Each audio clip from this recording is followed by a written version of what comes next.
오늘도 귀한 찬양 감사합니다. 사순절 절기를 보내고 있습니다. 우리가 사랑의 수고라는 주제로 사순절을 보내고 있는데 여러분 계속해서 여러분 전도하기 원하는 그 영혼들 불러가며 이름을 불러가며 40일 동안 계속 기도해 주길 바라고, pray. 두 번째는 give. 우리가 가진 것으로 남을 도와주는 특별한 사랑의 섬김이 있기를 바랍니다. 그럼 하나님께서 또 share, 복음을 나눌 수 있는 기회를 주셔서 부활절 이후에 영원히 돌아오는 은혜가 있을 줄로 믿습니다. 오늘 나눌 말씀은 민수기 13장 14장을 중심으로 언제나 살아있는 믿음이라는 제목으로 나누도록 하겠습니다. 오늘 봉독해 드릴 하나님 말씀 민수기 13장 1절로 3절입니다. 세 절인데 우리 다 같이 봉독하도록 하겠습니다. 여호와께서 모세에게 말씀하여 이르시되 사람을 보내어 내가 이스라엘 자손에게 주는 가나안 땅을 정탐하게 하되 그들의 조상의 가문 각 지파 중에서 지휘관된 자 한 사람씩 보내라. 모세가 여호와의 명령을 따라 바란 광야에서 그들을 보냈으니 그들은 다 이스라엘 자손의 수령된 사람이라. 아멘. 우리 모든 사람의 인생에는 어려운 순간들이 있습니다. 저는 그것을 어떻게 비유하고 싶냐 하면, 여러분이 서커스를 가서 이렇게 보신 적이 있겠지만 가장 아슬아슬한 것 중에 하나가 공중에서 이 그네를 가지고 고개하는 공중고개사들입니다. 무슨 말인지 모르시는 분들은 이제 사진을 보시면 금방 알 겁니다. 이거는 비교적 그래도 짧은 거리지만 한쪽 그네에 앉아있던 사람이 그 그네를 놓고 타다가 그네를 놓고 상대방 잡고 있는 곳으로 점프해서 그 사람의 손을 붙들고 또 올라가는 이런 공중 고개를 보는 이 순간에 우리 모든 사람들은 정말 아슬아슬한 심정으로 이 광경을 지켜봅니다. 그런데 이 광경 중에 지금 이 고개를 펼치고 있는 사람은 반드시 이 시간을 통과합니다. 자기의 그네를 놓고 남의 손을 잡기 전까지 공중에 아무것도 의지하지 않은 채 떠 있는 시간이 반드시 존재합니다. 이 순간 이 사람은요 여러 가지 생각을 할 수 있습니다. 첫째는 잘못 왔다, 내가 떠나는 게 아닌데, 이렇게 불안과 두려움 속에서 그 시간을 보낼 수도 있습니다. 두 번째는 나를 기다리는 사람을 믿고 가는 겁니다. 저 사람이 나를 붙들어 줄 거다, 이 신뢰를 가지고 그 시간을 믿음으로 가는 겁니다. 세 번째 생각도 있습니다. 의심입니다. 놓치면 어떡하지? 내가 붙잡다가 놓치면 어떡하지? 죽는 거 아니야? 이런 의심이 올 수가 있습니다. 그런데 여러분, 서커스 옛날에 보시다가 혹시 떨어지는 사람을 보신 적이 있는지 모르지만 그 사람이 떨어지면 죽을까요? 안 죽을까요? 떨어지면 어디에 떨어질까요? 옛날에는 다 그물에 쳐 있었잖아요. 그림을 다시 보겠습니다. 지금 이 그림에는요 트램폴린 같은 게 있어서 떨어지는 순간 안전하게 삽니다. 우리 모든 사람의 인생에도 아무도 의지할 수 없이 저렇게 있는 시간들이 다 있습니다. 그 위기를 인생의 광야라고 부르는 겁니다. 그 위기 속에서 내 인생이 망할 것 같고 끝날 것 같은 그 절망 속에서도 여러분, 주님은 그물을 가지고 기다리고 계십니다. 이것을 사도 바울은 뭐라고 표현했냐면 로마서 8장 35절에 이렇게 말씀하십니다. 누가 우리를 그리스도의 사랑에서 끊으리요? 환난이나 곤고나 박해나 기근이나 적신이나 위험이나 칼이랴. 어떤 위기도 우리를 품어주시는 사랑에서 끊을 수 없을 줄로 믿습니다. 이것을 믿는 사람은 이런 믿음의 고백으로 전환됩니다. 37절 다 같이 함께 봉독합니다. 그러나 이 모든 일에 우리를 사랑하신 이로 말미암아 우리가 넉넉히 이기느니라. 아멘. 한번 따라 하실까요? 우리가 넉넉히 이기느니라. 어떤 위기가 와도, 위험이나 적신이나 기근이나 박해나 칼, 어떤 것이 와도 여러분, 우리를 사랑하시는 하나님으로 말미암아 우리가 이 인생의 위기의 광야를 넉넉히 이길 줄로 믿습니다. 오늘 우리가 읽고 있는 지금 민수기의 이 말씀들은 광야를 지나가고 있는 여정입니다. 이 광야에서 수많은 문제들이 일어나고 있는 장면들을 지금 계속해서 몇 줄을 보고 있습니다. 그 문제는 죽을 것 같으니까, 위기가 오니까 불평과 원망이 계속 이어지는 장면입니다. 잠시 도표를 보겠습니다. 광야에서 어떤 일이 일어나고 있는지. 11장에는 백성들이 불평합니다. 먹을 것, 고난 이런 것들 때문에 불평할 때 하나님은 그 불평에 대해 재앙을 내리십니다. 아론과 미리암이 시기하자 미리암에게 나병을 주십니다. 오늘은 12명의 정탐꾼 중에 10명이 갔다 와서 악평을 합니다. 이것 때문에 40년 동안 가나안 약속의 땅에 들어가는 것이 보류됩니다. 방황해야 합니다. 그리고 다음 주에 읽게 될 16장은 고라 자손의 반역이 일어납니다. 여기에 대해서 하나님은 불로 심판하십니다. 이 수없이 많이 일어나는 이 불평들과 원망들 속에서 오늘 13장, 14장이 중요한 이유는 뭐냐면 이 내용이 광야에서 40년을 방황하게 만들었던 가장 중요한 원인이 됐기 때문입니다.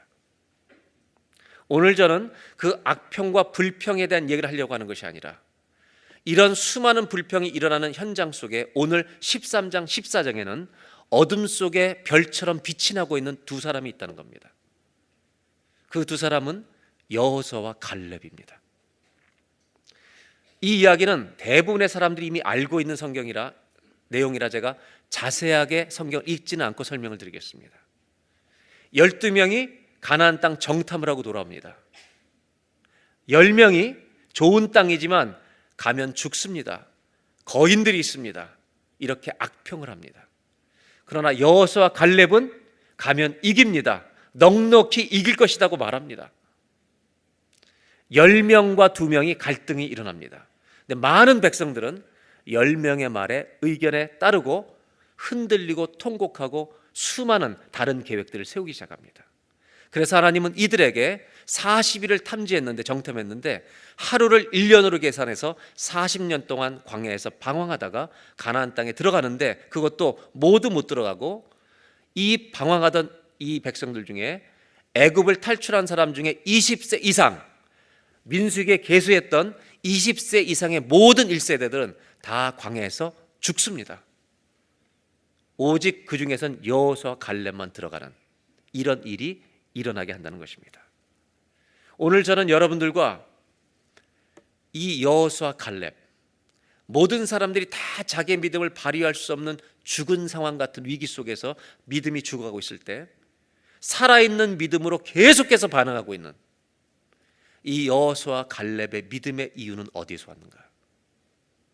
혹시 우리들 가운데 인생의 위기와 어려움 때문에 내 믿음이 발휘되지 못하는 분이 있다면 낙심할 일이 아니라 오늘 절망할 일이 아니라 거꾸로 우리가 어떻게 이 위기 상황 속에서 여호수아와 갈렙처럼 믿음을 발휘할 수 있을까? 이것을 깨닫고 배우고 적용할 수 있는 오늘 예배가 되기를 주의 이름으로 부탁합니다. 여러분, 베드로와 제자들을 볼 때 예수님을 따르던 베드로가 이런 말을 한 적이 있습니다. 다 버려도 저는 주님을 죽어도 안 버리겠습니다. 이 말은 여러분 거짓이었을까요? 진심이었을까요? 진심이었을 것입니다. 그러나 압박과 이 중압감 때문에 두려움의 압박과 중압감 때문에 이 믿음을 발휘하는데 실패했을 뿐입니다. 염려하지 마십시오. 실패하는 순간에 배우는 게 있습니다. 우리가 실패하는 순간에 내가 지금까지 무엇을 의지하고 있었는지를 자기는 깨닫게 되는 겁니다. 여러분, 우리가 주님을 향한 믿음을 지키는 것은요, 내 능력으로 되는 게 아닙니다. 하나님이 도와주셔야 될 줄로 믿습니다. 여호수아와 갈렙은 이 위기 상황에서 여러분 10명이 아니라고 말하고 수많은 백성들이 돌을 들어 그걸 듣고 그 소식을 듣고 여호수아와 갈렙을 죽이려 가는 순간에도 이 두 사람은요 믿음을 발휘하더라는 겁니다. 오늘 저는 어떻게 우리도 이 살아있는 믿음을 발휘하며 살아갈 수 있을까를 나누려고 합니다. 제일 먼저 이제 생각해 볼 것은 가나안 땅에 정탐하는 이 일을 누가 시작한 것일까를 먼저 생각해야 합니다. 여러분, 가나안에 정탐을 가기로 결정한 것은 누가 시작한 일입니까? 많은 분들이 모세가 한 줄 압니다. 우리가 성경을 읽고도 모르는 겁니다. 이제 오늘 읽었던 말씀 1절로 돌아가겠습니다. 1절을 다 같이 읽겠습니다. 여호와께서 모세에게 말씀하여 이르시되. 누가 말씀하셨습니까? 오늘 저는 설교 끝날 때까지 이거를 기억하셔야 됩니다. 한 단어를. 말씀이라고 하는 겁니다. 여호와께서 모세에게 뭐 했다고요? 말씀하셨습니다. 그러면 지금 하나님이 모세에게 뭔가를 말씀하시는 겁니다. 뭘 말씀하셨냐면 2절을 보겠습니다. 사람을 보내어 가나안 땅을 정탐하라는 겁니다. 그것도 각 지파에서 한 명씩 지휘관 된 사람들 12명을 뽑으라고 말합니다. 여러분, 가나안 정탐을 보내신 이는, 시작하신 이는 누구십니까? 하나님이십니다. 하나님이 보내신 겁니다. 그래서 3절에 바란 광야에서 모세가 그 말씀을 따라, 명령을 따라 12명을 뽑아서 보내는 것입니다. 그리고 12명의 이름이 그 다음에 잘 기록되어 있습니다. 우리가 위기 속에서 내 믿음이 살아있도록 발휘하려면 한 가지는 반드시 기억하셔야 합니다. 오늘 여호수아 갈렙이 이것을 잊지 않았습니다. 그래서 뭐냐면 이 일을 시작하신 분이 누구라고요? 하나님이시라는 겁니다. 여기만 시작이 아닙니다. 애굽에서 탈출하도록 시작하신 분이 하나님이십니다. 이 이전에 이스라엘 백성이 애굽에 정착하도록 요셉을 총리로 세우시고 인도하신 분도 하나님이십니다. 이 이전에 아브라함에게 너희 백성이 이방에 객이 되어 섬기겠다고 약속하신 이도 주님이십니다. 이 이전에 이 세상을 창조하신 이가 주님이십니다. 그렇다면 묻겠습니다. 저와 여러분의 인생을 시작하신 분이 누구십니까? 맞습니까? 내 인생을 이 땅에 있게 하신 분이 누구십니까? 하나님이십니다. 내 인생에 수없이 많은 일이 지금 일어나고 벌어지고 죽을 것 같은 상황이 온다 하더라도 내 인생을 인도하고 계신 분이 누구십니까? 그것을 잊으면 안 된다는 겁니다. 저는 목회하다 보면 정말 비극이라고 하는 사건들이 우리 교회 성도들 안에서도 일어나는 걸 봅니다. 병으로 갑자기 세상을 떠난 분도 있고, 자식이 부모보다 먼저 떠난 사람도 있고, 그 사건 자체는 절망입니다. 그러나 여러분, 그 사건을 보면 절망이지만 우리가 이것을 잊지 말아야 합니다. 우리 모든 가족의 생명을 시작하신 분이 주님이십니다. 이끌어가고 계신 분도 주님이십니다.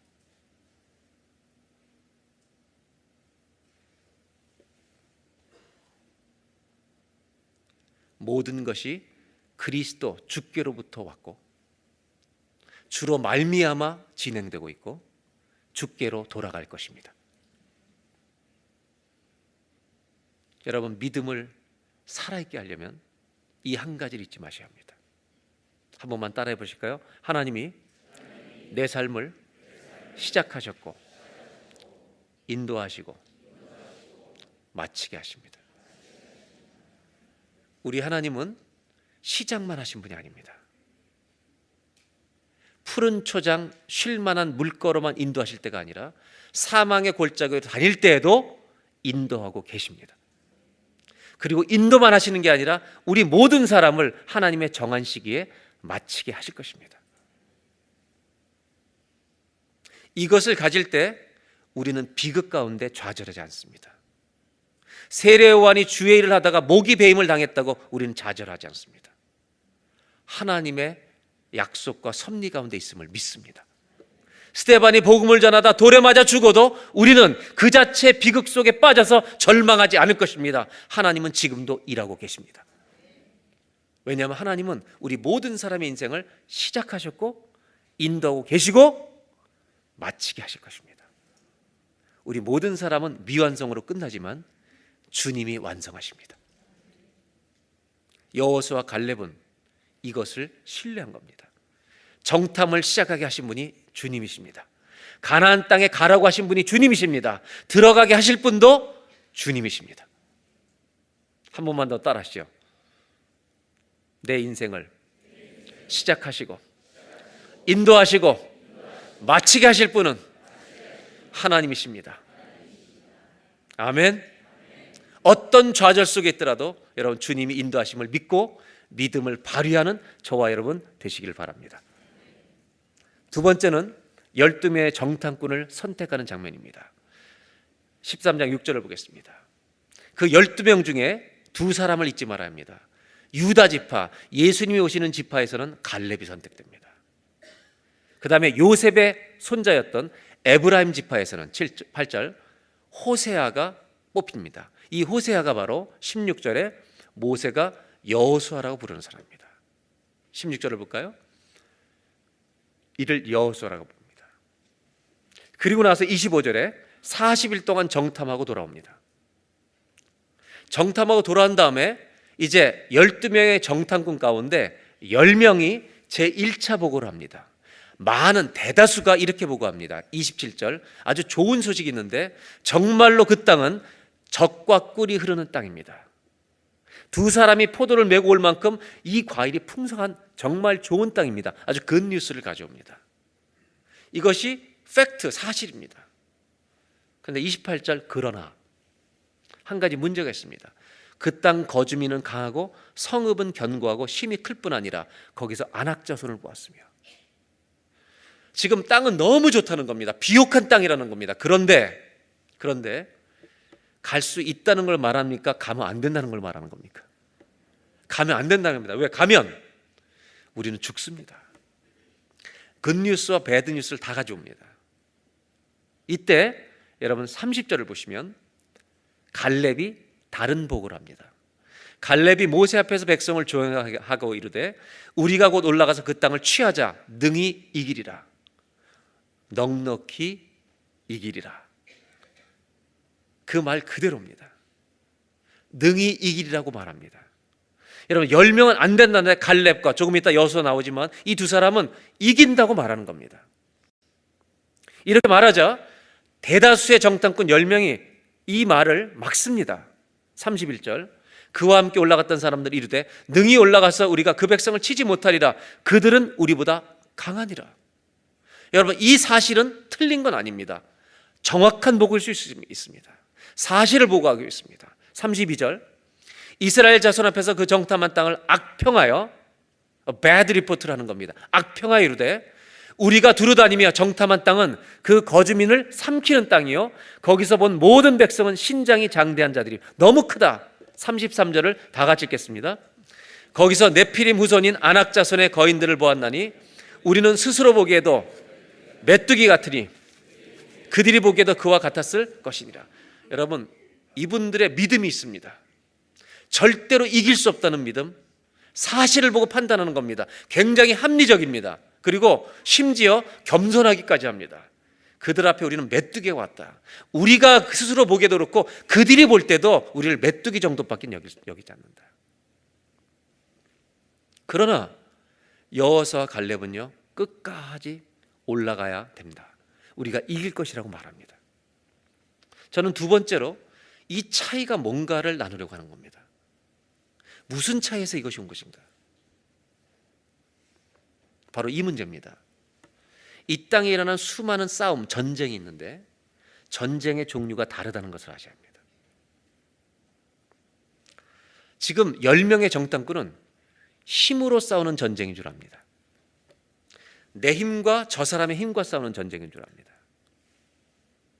물론 이 땅에는 힘으로 싸우는 전쟁이 있습니다. 권투,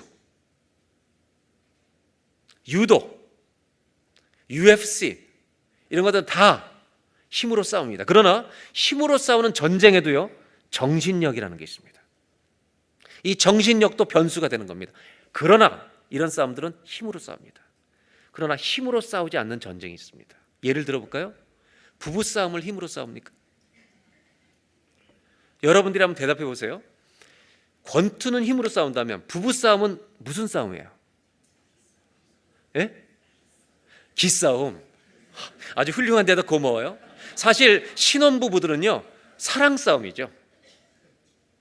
그러나 결혼 생활 10년 지난 사람은 사랑 싸움은 아니에요. 제가 볼 때는 30년 지난 사람들은 뭐 남녀 구분이 안 되고 사니까 이거는 뭐 사랑 싸움이 아니죠. 어떤 면에서는요, 자존심 싸움이죠. 근데 만약에 부부 중에 부부 싸움을 할 때 어떤 남자가 이걸 힘싸움으로 알고 권투 글러브를 끼고 아내를 구타한다, 이런 표현에서 죄송해요, 미친놈입니다. 그거는. 급이 다른데 어떻게 싸워요? 남자들도 그렇게 안 하는 겁니다.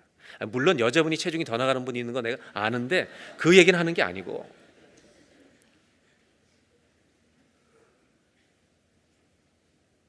사실 생각해 보세요. 애굽에서 탈출하는 출애굽의 사건이 있을 때 그들이 힘으로 나왔습니까? 홍해 바다에서 애굽 군대를 다 수장시킬 때 그들의 힘으로 한 것입니까? 그들은 이미 하나님의 힘으로 싸워본 승리해본 싸움을 다 경험한 사람들입니다. 이런 싸움을 성경은 뭐라고 부르냐면 영적 전쟁이라고 하는 것입니다. 영적 전쟁은요, 우리의 힘으로 싸우는 게 아닙니다. 이 대표적인 싸움을 싸운 사람이 다윗입니다. 골리앗이 거인입니다. 다윗이 나갈 때 뭐라고 말하면서 나가는지 그는 싸움을 정확하게 이해하고 있습니다. 45절, 사무엘상 17장 45절을 보겠습니다. 다윗이 블레셋 사람에게 이르되 너는 칼과 창과 단창으로, 너는 힘으로 싸우려고 내게 나오지만 나는 만군의 여호와의 이름, 곧 네가 모욕하는 이스라엘 군대 하나님의 이름으로 너에게 나아가노라. 여러분, 다윗은요, 자기 힘 자랑하고 싸운 게 아니라 뭘로 나갔냐면 만군의 여호와의 이름으로 나아간 줄로 믿습니다. 아멘이죠? 오늘 설교를 듣는 분들 가운데 부부싸움을 또 영적 전쟁으로 오해해가지고 아내와 싸울 때 만군의 여호와의 이름으로 이런 짓을 하면 절대 안 되는 겁니다. 어디 사랑할 아내를 만군의 여호와 이름으로 대적하, 이건 말도 안 되는 얘기고. 만군의 여호와 이름으로 나아가노라. 그런데 다윗과 여호수아 갈렙의 공통점이 있습니다. 힘으로 이길 수 없다는 겁니다. 압니다. 죽을 수도 있다는 것도 압니다. 그런데 가는 이유가 뭐냐면요, 여러분 잘 들으세요. 믿음을 연습해 본 경험이 있기 때문입니다. 내가 위기 상황에서 믿음을 발휘해 본 경험이 있었습니다. 다윗은 들판에서 양을 치다가 사자나 곰이 와서 양을 움켜쥐으면 쫓아가서 때려 눕혔습니다. 자기 힘으로 때려 눕힌 게 아니라 양을 사랑하기 때문에 찾기 위해서 달려갔을 때, 여러분 소년의 주먹으로 치는데 사자와 곰이 죽는 겁니다. 주님이 도우시는 것을 체험한 사람입니다. 위기의 상황이라는 것은 아까 공중고개하는 것처럼 내가 아무것도 붙들 수 없는 위기의 상황은요, 내 믿음을 연습해 볼 수 있는 최고의 기회입니다. 거기서 승리를 경험해 본 다윗은 이 상황에서 똑같이 반응하는 겁니다. 그래서 다윗과 여호수아 갈렙은 공통점이 있습니다. 이 전쟁이 무슨 전쟁인지를 알고 있습니다. 힘으로 싸우는 전쟁이 아니구나. 그래서 다윗은 47절에 이 유명한 말을 남기는 겁니다. 또 여호와의 구원하심이 칼과 창에 있지 아니함을 이 무리에게 알게 하리라. 그리고 한 말입니다. 전쟁은, 이런 영적인 전쟁은 여호와께 속한 것인즉. 여러분, 영적 전쟁은 우리의 힘에 달려있는 것이 아니라 하나님께 속한 줄로 믿습니다. 그가 너희를 우리 손에 넘기시리라. 여러분, 이 영적 전쟁은 주님께 속한 줄로 믿습니다. 이 승리는 나에게 있지 않고 우리의 힘에 있지 않고 주의 손에, 능력과 권세에 달려있는 줄로 믿습니다. 이것을 영어 성경에 보시면 For the battle is the Lord, 전쟁이 주님께 속해 있습니다, 이렇게 말하는데 이 Contemporary English Version에 이렇게 번역되어 있습니다. The Lord always wins his battles. 하나님은 당신의 전쟁을 반드시 이기십니다. And he will help us defeat you. 우리 하나님은 너희들을 반드시 승리하도록 우리를 도우신다. 여호수아 갈렙이나 다윗이나 똑같은 점이 하나 있습니다. 이 전쟁은 우리의 힘의 싸움이 아니다. 이 전쟁은 여호와께 속한 것이다. 인생의 싸움은요, 부부싸움이 영적 전쟁이 아니라 여러분, 세상과의 싸움, 죄와의 싸움, 악한 것들과의 싸움, 이것은 영적 전쟁입니다. 우리가 아무리 힘이 없어도 만군의 여호와의 이름으로 나아가노라. 전쟁은 여호와께 속한 것이죠. 이 말이 하나님이 반드시 이기신다는 말씀입니다. 우리의 믿음이 어떻게 살아있게 위기 상황 속에서 살아있는 믿음으로 발휘될 수 있을까? 우리가 이 고백을 가졌으면 좋겠습니다. 한번 따라 하실까요? 전쟁은 여호와께 속한 것입니다. 아멘, 아멘, 아멘. 전쟁은, 영적 전쟁은 어디에 속했다고요? 여호와께 속한 것입니다. 죄와 싸울 때도 여러분, 우리는 집니다. 만군의 여호와의 이름으로 나아가면 죄보다 크신 이기 때문에 그분이 이기게 할 줄로 믿습니다. 우리의 인생 가운데 끊어지지 않는 죄가 있을 때 만군의 여호와의 이름과 능력과 권세를 붙들고 기도하셔서 그 죄악들을 끊어버리시는 은혜가 있기를 바랍니다. 다윗도 믿음이 흔들린 적이 있습니다. 왜 약한 적이 없었겠습니까? 다음 주에 조금 더 자세히 말씀드리겠지만, 그래서 우리 인생에는요, 그 믿음이 흔들릴 때마다 다윗이 뭐 했습니까? 전쟁은 여호와께 속한 것인지 이 믿음을 연습하기 위해서, 이것을 선포하기 위해서 여러분, 다윗은 수많은 시편의 기도가 있었던 겁니다. 그래서 예수 믿는 사람들은요, 시편을 가지고 살아야 돼요. 내 인생의 시편, 내 인생의 눈물의 기도가 있어야 돼요. 영적 전쟁은 우리 힘으로 이기지 않습니다. 주님이 이기게 하십니다. 마지막으로 이렇게 이야기하는데도 불구하고 10명의 사람들이 계속 안 된다 안 된다 그러니까 백성들은 누구 말을 따르는지 아세요? 다수를 따릅니다. 구원은 다수가 하는 게 아닙니다. 진리가 하는 것입니다. 예수님 한 분이 하십니다. 14장 1절, 온 회중이 소리를 높여 부르짖으며 백성이 밤새도록 통곡합니다. 우리가 죽게 된데 자꾸 가자는 겁니다. 2절, 이제 이들은 이런 말까지 합니다. 이스라엘 자손이 다 모세와 아론을 원망하여 온 회중이 그들에게 이르되 우리가 애굽 땅에서 죽었거나 이 광에서 죽었으면 좋았을 것을. 이들은 이렇게 생각하죠. 어디에서 죽고 싶다고요? 애굽에서 안 나왔어야 돼. 이 얘기는 무엇을 얘기하는 거냐면 애굽에서 탈출시킨 분이 주님이십니다. 주님이 하신 일에 대해서 노하는 겁니다. 두 번째, 아니면 거기 가서 싸우다 죽지 말고 광야에서 자연사하는 게 좋겠다. 여기가 끝이 아닙니다. 3절, 어찌하여 여호와가 우리를 그 땅으로 인도하여 우리 하나님까지 원망합니다. 칼에 쓰러지게 하려 하는가? 원망이 하나님까지 갑니다. 우리 처자가 사로잡히리니, 여러분, 하나님이 인도하고 계시다는 걸 전혀 믿지 않습니다. 그리고 애굽으로 돌아가는 것이 낫지 아니하냐. 사람은 위기가 오면 별의별 생각을 다 하는 겁니다. 그래서 여러분, 인생이 위험할 때는 진짜 믿음의 사람들을 만나셔야 합니다. 이게 끝이 아닙니다. 4절, 이에 서로 말하되 우리가 한 지휘관을 세우고 애굽으로 돌아가자. 여러분, 이제는요, 한 지휘관까지 세운 겁니다. 그리고 가겠다는 겁니다. 이런 계획까지 말해요. 저는 이 성경을 읽다가 웃고 말았습니다. 왜냐하면 이 한 사람 뽑다가 엄청난 싸움이 날 거다. 하나님 모세를 지명해서 보내셨는데요, 여기서 지휘관 할 사람이 200만 명 중에 60만 명 장정 중에 얼마나 많은 사람들 정치하겠습니까? 이 얘기를 듣고 여러분, 모세와 아론은 5절에 엎드립니다. 정말 백성들이 이렇게 하는 걸 보고 엎드려요. 속이 아파서.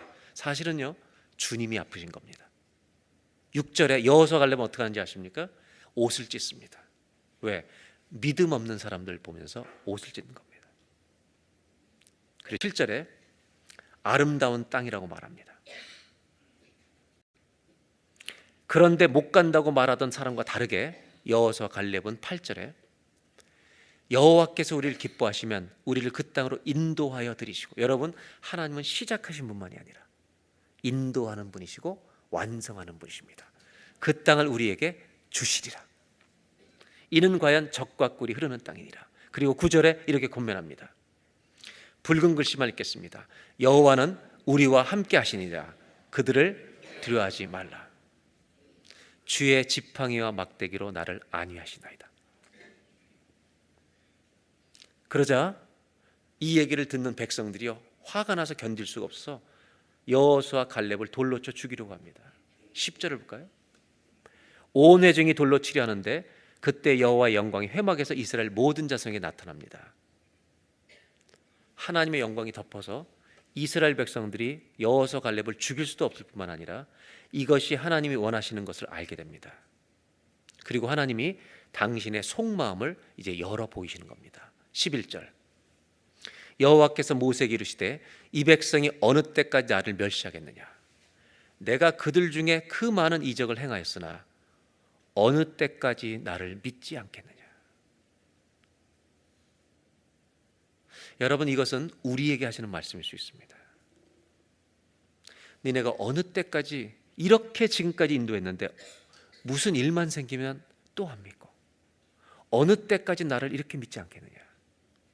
이때 모세가 백성들의 죄를 지고 하나님 앞에 용서해 달라고 중재의 기도에 들어갑니다. 그리고 20절에 하나님이 이 말대로 용서하십니다. 그리고 뭐라고 말씀하시냐면 21절, 하나님께서 여호와의 영광이 온 세계에 충만할 것을 두고 말씀하시기를 22절, 내 이적을 보고서도 10번이나 나를 시험하고 목소리를 청종하지 아니한 사람들은 23절, 한 사람도 그 땅에 들어가지 못할 것이다. 24절 한 절만 다 같이 읽겠습니다.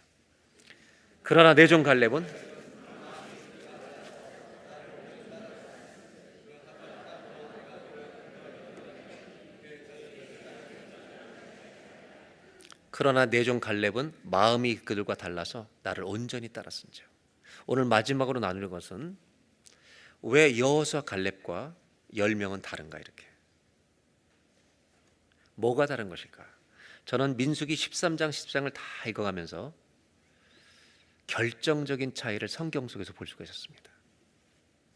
13장 14장을 읽어보니까 두 단어가 두드러지게 눈앞에 나타납니다. 13장 14장을 보니까 딱 두 단어가 떠오르는 겁니다. 이 두 단어를 여러분 잘 기억하셔야 합니다.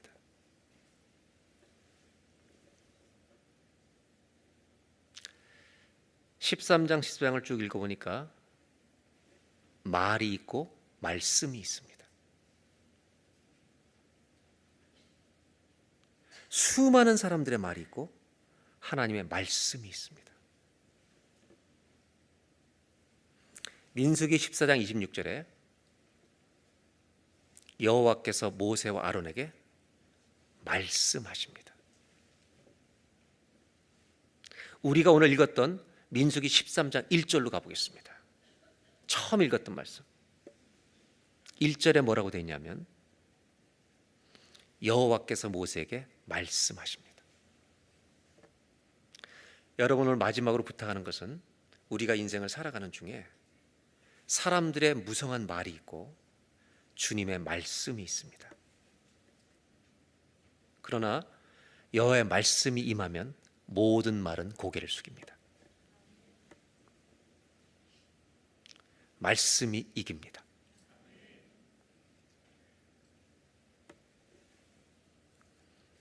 살아있는 믿음은 언제 발휘가 되냐면 사람 말을 들을 때, 상황을 볼 때 발휘되지 않습니다. 말씀을 붙들 때 믿음이 발휘될 줄로 믿습니다. 한 번만 따라 하실까요? 말씀이 사람의 말을 이깁니다. 수많은 사람의 말을 하나님 말씀이 이기는 것입니다. 여호수아 갈렙이 한 것은 뭐냐? 상황을 인정합니다. 크다는 것도 인정합니다. 그러나 주의 말씀이 그 땅을 취하라고 하십니다. 현실은 눈으로 보이는 것이지만 약속은 믿어야 하는 것입니다. 예수님이 회당장 야이로의 딸이 위험하다 그래서 회당장을 만난 적이 있습니다. 회당장이 막 오는 길에 이미 죽었다는 소식이 들립니다. 그래서 예수님을 괴롭히지 말라고 합니다. 그러나 그 얘기를 듣고 예수님이 그 집에 찾아가십니다. 이미 도착했을 때 주변 사람들이 딸이 죽었다고 다 절망을 얘기합니다. 그때 예수님이 그 현장에서 이렇게 말씀하십니다. 이 아이는 죽은 것이 아니라 잔다라고 말씀하십니다. 이제 여러분 잘 대답하시기 바랍니다. 죽었다고 말하는 모든 상황 앞에서 예수님이 잔다고 말씀하십니다. 예수님 말씀이 선포가 되었다면 이 아이는 죽은 것입니까? 자고 있는 것입니까? 예수님이 그 아이에게 찾아가려고 하자, 다가가려고 하자 사람들이 예수님 도대체 뭐 하냐고 막 조롱하기 시작할 때 예수님은요, 이그노링 하십니다. 그들의 모든 말을 무시하시고 달리다 굼, 소녀야 일어나라. 말씀이 오면 죽은 자가 살아납니다. 하나님 말씀이 우리 가슴에 들리면 죽은 믿음이 살아날 줄로 믿습니다. 여호수아 갈렙이 믿음을 지킨 힘은, 위기 상황 속에서 믿음을 발휘했던 힘은 말에 의해서 반응한 것이 아니라 말씀에 의해서 반응했기 때문입니다. 마지막으로 부탁합니다. 말씀이 사람들의 수없이 많은 말을 이길 줄로 믿습니다. 오늘 파송받는 선교사님들, 세 가정, 말씀이 이깁니다. 하나님의 나라가 올 줄로 믿습니다. 아멘. 주 예수여 어서 오시옵소서. 이 세상은 안 온다고 말합니다. 주의 말씀이 이길 줄로 믿습니다. 기도하겠습니다.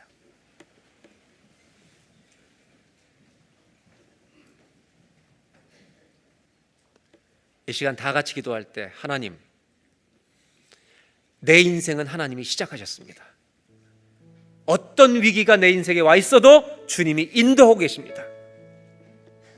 그리고 주님이 내 인생을 멋지게 맞춰주실 줄로 믿습니다. 전쟁은 여호와께 속한 것입니다. 이 믿음으로 매일 살게 하여 주시옵소서. 그리고 주님, 사람들의 무성한 말에 흔들리지 않게 하시고 말씀을 붙들고 승리하는 우리, 믿음을 발휘하는 우리들이 되게 하여 주옵소서. 다 같이 한번 1분만 합심해서 기도하겠습니다. 하나님 아버지, 감사합니다. 여호수아 갈렙의 이 정탐의 이야기를 통해 하나님 살아있는 믿음을 배우게 해주시길 원합니다.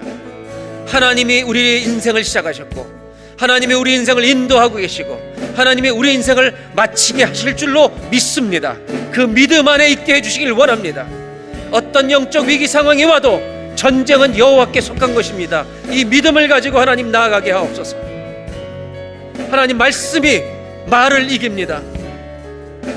하나님의 말씀이 수많은 사람들의 말을 이길 줄로 믿습니다.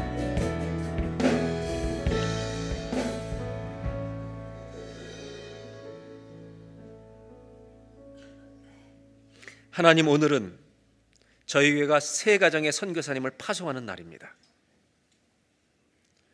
함께 이 말씀을 나누면서 하나님이여 두려워하는 마음이 없게 하여 주옵시고 패배자로 하나님의 좌절과 낙심 속에 들어가는 자가 모든 성도 한 사람도 없게 하여 주시고 전쟁은 여호와께 속한 것입니다.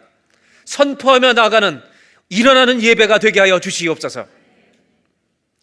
아무리 그들이 커도 하나님이 시작하셨고 하나님이 인도하시고 하나님이 마치게 하실 줄로 믿습니다. 이 믿음으로 무장되게 하여 주옵소서. 수많은 말이 있어도 하나님의 말씀 한 문장이면 모든 것이 끝날 줄로 믿습니다. 주님이 말씀하시면 어둠 가운데 빛이 있으라 하시면 빛이 있고 하나님 말씀하시면 물이 포도주로 바뀌고 하나님이 달리다 쿰 하시면 죽은 자가 일어날 줄로 믿습니다. 하나님 말씀하여 주십시오. 너희들의 믿음이 일어날지어다. 너희들의 믿음이 살아날지어다. 위기 상황 속에 무너져가는 믿음이 있다면 오늘 일어나는 예배, 산 믿음으로 회복되는 예배가 되게 하여 주옵소서. 우리 선교사님들 말씀이 이길 줄로 믿습니다. 무장하고 나아가게 하옵소서. 우리 주 예수님의 이름으로 기도합니다.